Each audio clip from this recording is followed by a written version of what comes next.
here's just a few little tips before you get going with all the wiring up. As you can see, I've also put the batteries in now and glued them into place and pulled the wires through from the surface, and also just tacked them in with a little bit of glue just to stop them moving around. So basically it's pretty good to go there. I thought I'd just give a quick few points of advice. Not that this is in any way comprehensive lesson in soldering, that may come later. If we've got our switch, which I need to glue 2 wires onto, it's a good idea to just put it in a little blob of blue tack, or in this case white tack.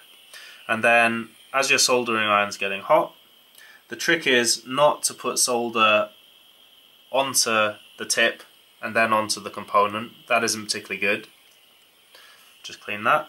It's much better to try and heat the component leg first, and then as it's warm, apply solder to both the wire and the component leg.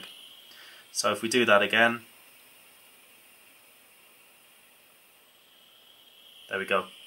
So the solder joint should be nice and shiny. If it's looking sort of dull, then it means there's not enough flux and it might not be a very good joint, or the component might be really old and might have oxidized a little bit.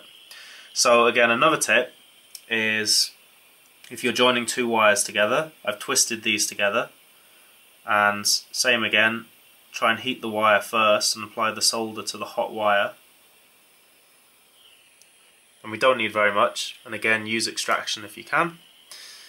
Then what we've actually got here is some heat shrink, and we slide that over, maybe fold that down a little bit, and then you'd need to get something like a heat gun, or because this soldering iron is actually gas powered, I can actually do it just by applying some heat.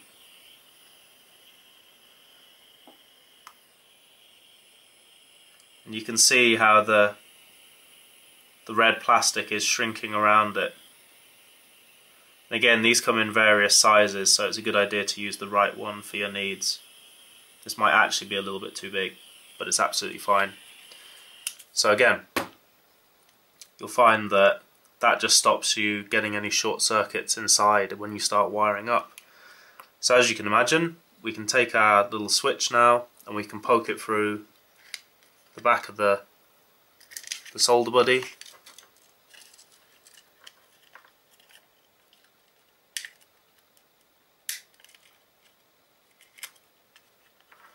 And so you can see it there, still needs a little bit of adjustment, but it's pretty much in place. So basically the job we've got to do now is make sure we neatly wire everything up together, and again, take a look at the wiring diagram and you should be good.